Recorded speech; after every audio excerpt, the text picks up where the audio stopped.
The day my neighbor lost access to his own street, he stood behind a row of orange barricades, screaming into his phone while two city officials calmly handed him paperwork. I remember sitting on my porch with a cup of coffee, watching the whole thing unfold, and thinking about how crazy it was that all of this started because one man refused to stop parking in front of my driveway. If you'd asked me 6 months earlier whether I'd ever be involved in shutting down the road leading to someone's house, I would have laughed in your face. I'm not that guy. I'm not some revenge-obsessed lunatic looking for fights with neighbors. Most days I just go to work, come home tired, make sure my mother is doing okay, and try to stay out of everybody else's business. But sometimes life drops a person into a situation where being reasonable gets mistaken for being weak, and that's exactly what happened to me. My name's Caleb Mercer. I live in a quiet little neighborhood outside Cedar Ridge, a place where people usually wave when they drive by and where everybody knows everybody's dog before they know each other's last names. My grandfather bought this property decades ago when the area was mostly open land and dirt roads. After he passed, the house came to me. It wasn't fancy, it wasn't worth millions, but it was home. More importantly, it was where my 78-year-old mother lived, and after my father died, I promised I'd keep her comfortable for as long as I could. Everything was peaceful until a guy named Derek Holloway moved in across the street. Derek was the kind of man who always looked like he had somewhere more important to be. Expensive watches, designer sunglasses, luxury cars. Every conversation somehow turned into a story about how successful he was. At first, I didn't mind him. New neighbors move in all the time. Some fit in, some don't. No big deal. The first problem showed up about 2 weeks after he arrived. I got home from a 12-hour shift repairing industrial equipment and found a silver BMW parked directly across my driveway entrance. Not in front of his house, not on his driveway, right across mine. I sat there for a minute thinking maybe it belonged to a visitor. Eventually, I knocked on Derek's door. He opened it holding a glass of wine and smiled. "Oh, that's mine," he said. "I'll move it in a minute. No argument. No attitude. Just a simple mistake." At least that's what I thought. The next week it happened again, then twice in the same week. Every time there was some excuse. His garage was full. His driveway was crowded. Guests were coming over. He was unloading equipment. There was always a reason. What there was never, however, was any actual change. The more it happened, the more obvious it became that Derek simply didn't care. One evening I got home during a thunderstorm carrying 2 heavy tool cases. The BMW was there again. Rain pouring sideways, boots sinking into mud.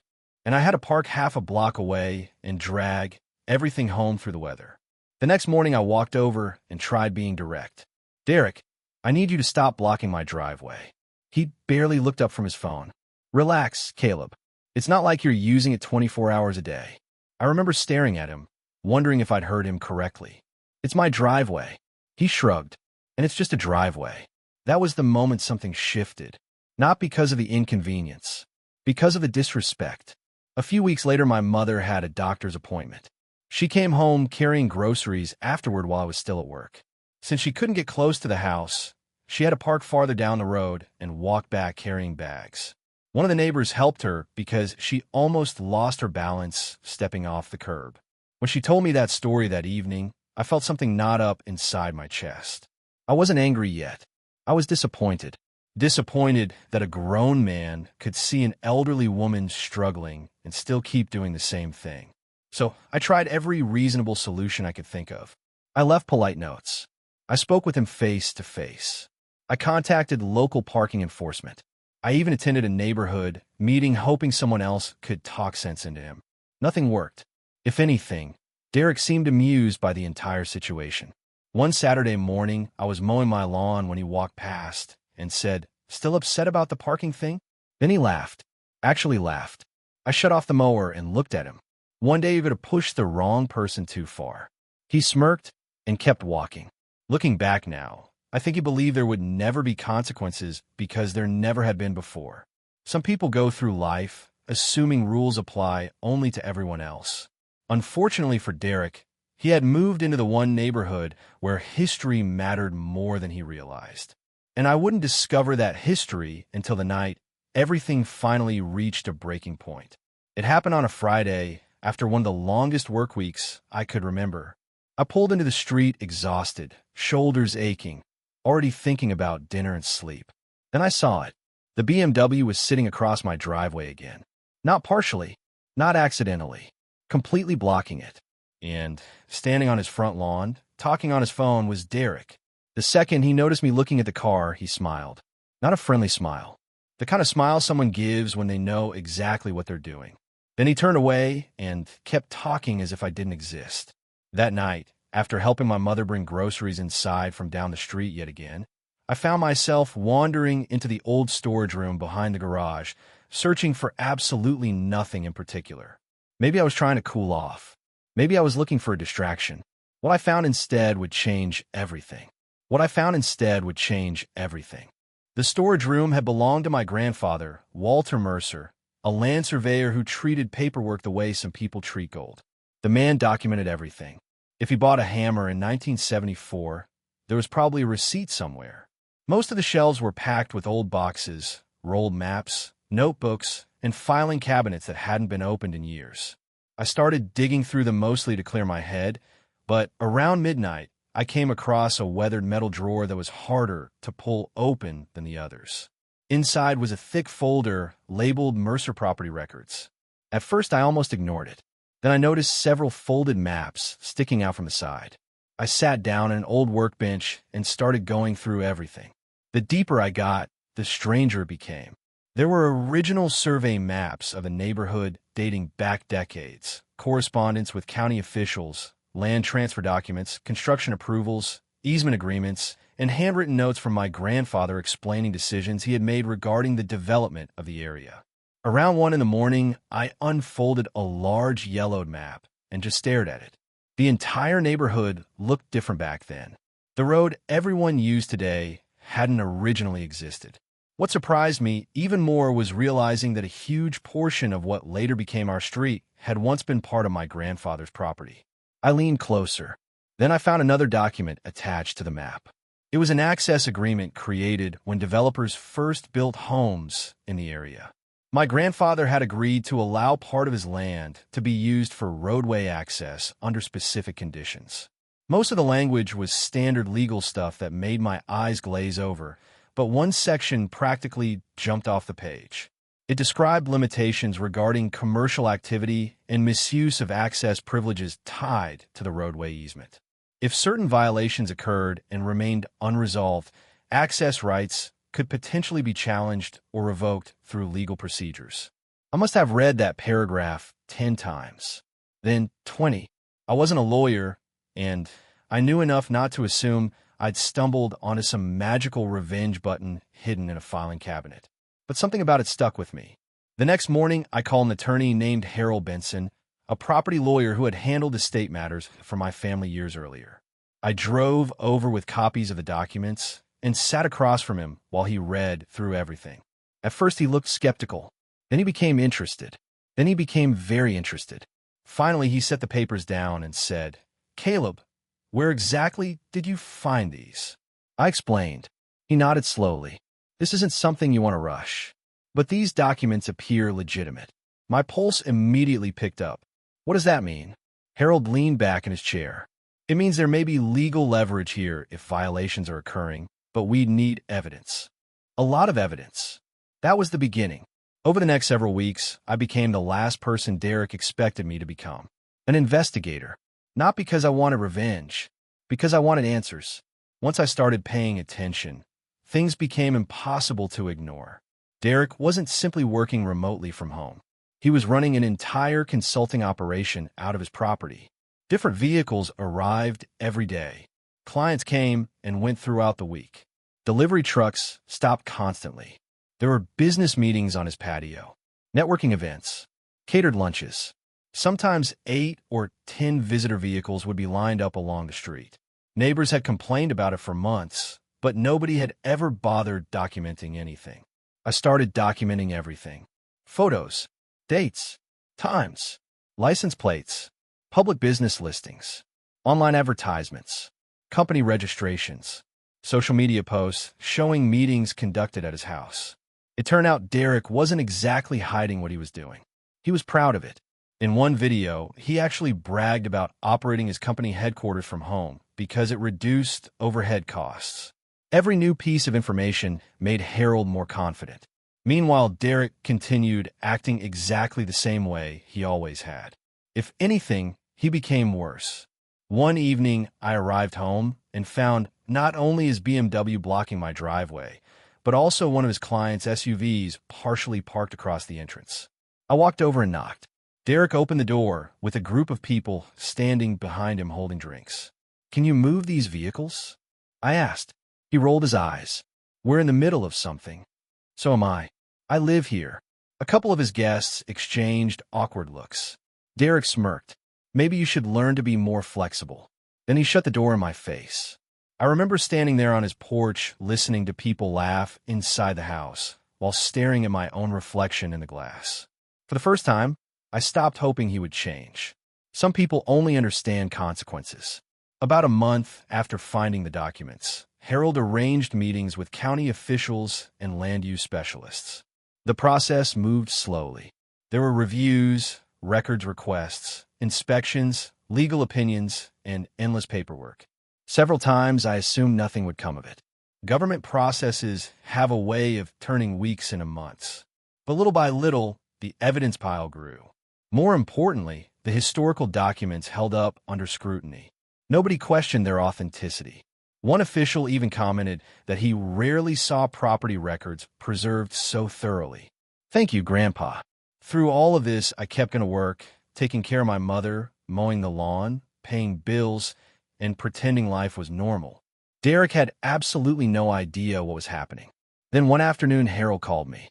I was replacing a damaged conveyor motor at a manufacturing facility when my phone buzzed. I stepped outside and answered. Harold got right to the point. "The review is complete." I felt my stomach tighten. And there was a pause. "You got your approval." For a second, I didn't say anything. Months of frustration, paperwork, meetings, and research all crashed together in my head at once. "You're serious?" "Very serious." I sat down on a loading dock and stared at the parking lot.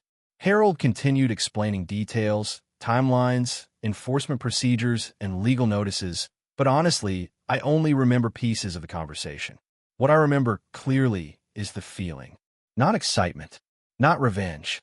Relief. Pure relief. For the first time, someone had finally listened. 3 days later, everything changed. I came home early that afternoon because I knew what was scheduled. Several city vehicles were already parked near the entrance to the street. Workers unloaded temporary barriers while officials reviewed documents. A few curious neighbors gathered nearby.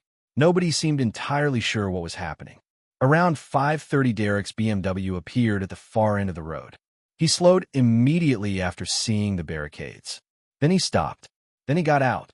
Even from a distance, I could see confusion spreading across his face. He walked toward the officials holding his keys.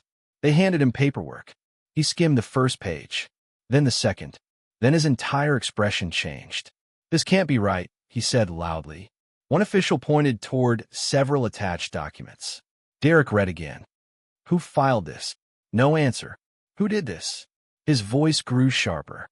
The official calmly explained the legal determination. Derek's face turned red. He looked around and finally spotted me standing on my porch. For several seconds, we simply stared at each other. Then he started walking in my direction. Fast. I remember my mother stepping onto the porch behind me. The neighbors fell silent. Derek stopped at the edge of my property and held up the paperwork. "You had something to do with this." It wasn't a question. I looked at him and said, "Looks like somebody finally paid attention to the rules." His jaw tightened. "You think this is funny?" "No," I said. I thought my driveway being blocked for 6 months wasn't funny either. For the first time since he'd moved into the neighborhood, Derek didn't have a clever response. He just stood there gripping the papers while city workers continued setting up barriers behind him. And as the sun started dropping below the trees, the reality of what had happened finally began sinking in. The road he depended on every single day had become the very thing threatening to unravel the comfortable life he thought would never change. The road he depended on every single day had become the very thing threatening to unravel the comfortable life he thought would never change. Over the next few weeks, The situation turned into something nobody in the neighborhood could stop talking about. At first, Derek treated it like a temporary inconvenience. He hired attorneys almost immediately. Expensive ones, too. Every few days, a different luxury vehicle would pull up carrying someone in a suit holding a briefcase. They reviewed records, filed requests, challenged interpretations, and searched for loopholes. But every time they dug deeper, they kept running into the same problem. The documents were real. The history was real. The violations were real. The process had been followed correctly. And no matter how much money Derek spent, he couldn't simply buy his way around facts. The practical consequences hit him fast. Delivery companies started refusing certain drop-offs because of access complications. Service providers became difficult to schedule. Clients got confused. Visitors parked far away. Some meetings were canceled altogether. Every morning I would see Derek making long walks carrying bags, equipment, or boxes that previously would have been unloaded directly at his front door. At first I felt satisfied. I'd be lying if I said otherwise. After months of disrespect, watching reality finally catch up to him felt deserved. But satisfaction slowly turned into something else. Reflection. Because every evening when I sat on my porch with my mother, I'd see him walking home looking more exhausted than angry. One night, Mom surprised me. She watched Derek crossing the street from a distant parking area and quietly said, "He's learning." I looked at her. "You feel sorry for him?" She shook her head. "No, but people don't usually change when life is easy." That sentence stayed with me. Meanwhile, the neighborhood atmosphere shifted. Something unexpected happened. Neighbors started sharing stories. Apparently, I wasn't the only person Derek had rubbed the wrong way. One family talked about clients blocking mailboxes. Another mentioned loud networking events that lasted late into the evening. Someone else complained about visitor vehicles constantly occupying parking spaces. None of these issues alone had created a major conflict, but together they painted a picture of someone who had spent a year acting like community rules applied only to everyone else. About a month into the situation, Derek finally knocked on my door. When I opened it, I barely recognized him. The confidence was gone. The smirk was gone. Even the expensive sunglasses were gone. He looked tired. "Can we talk?" he asked. We sat on the porch. For several seconds, neither of us spoke. Then he sighed. "This has gotten out of hand." I almost laughed. Out of hand. That was his description of months of ignoring people, blocking property access, and treating neighbors like obstacles. But I kept quiet and let him continue. He explained how much the situation was affecting his business, his family, his daily life. Then he made an offer. Money. A substantial amount of money. More than enough to cover any inconvenience he had ever caused. I looked at him and shook my head. This was never about money. He stared at me. I could tell that answer genuinely confused him. Some people spend so much time solving problems with cash that they forget respect has value too. A few days later, his wife, Lauren, came to see me.